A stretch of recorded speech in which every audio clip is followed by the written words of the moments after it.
ચલો રિઝનિંગનો એક દાખલો જોઈએ. તો અહીં આપણો ક્વેશ્ચન છે કે ઘડિયાળમાં 5:40 વાગ્યા હોય તો અરીસામાં, જેને આપણે મિરર ઇમેજ કહીએ છીએ, તો અરીસામાં કેટલા વાગ્યા હશે? તો એના માટે અહીં એક માસ્ટર ટ્રીક છે કે કોઈ પણ સમયનું દર્પણ પ્રતિબિંબ શોધવું હોય છે તો આપેલ સમયને 11:60માંથી બાદ કરો. તો અહીં આપણને કેટલા આપ્યા છે? ઘડિયાળમાં 5:40 વાગ્યા છે, તો ઘડિયાળનો ટાઈમ અહીં આપણને 5:40 આપ્યો છે. તો એની ગણતરી માટે આપણે 11:60 વાળું ફોર્મ્યુલા છે એ યુઝ કરીએ.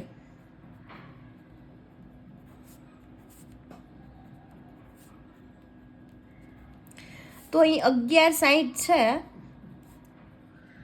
એમાંથી આપણે 5:40 બાદ કરીએ તો જવાબમાં આવશે 0:6:20 આપણો અહીં જવાબ છે.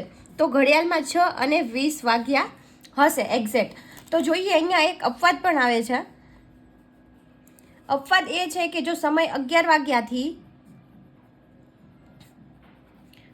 1 વાગ્યા વચ્ચે હોય,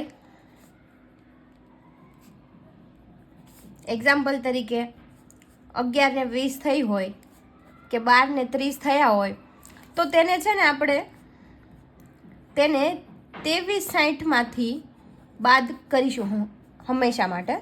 પછી અહીં તમારા લોકો માટે એક ક્વેશ્ચન છે બીજો કે ઘડિયાળમાં 8:20 વાગ્યા હોય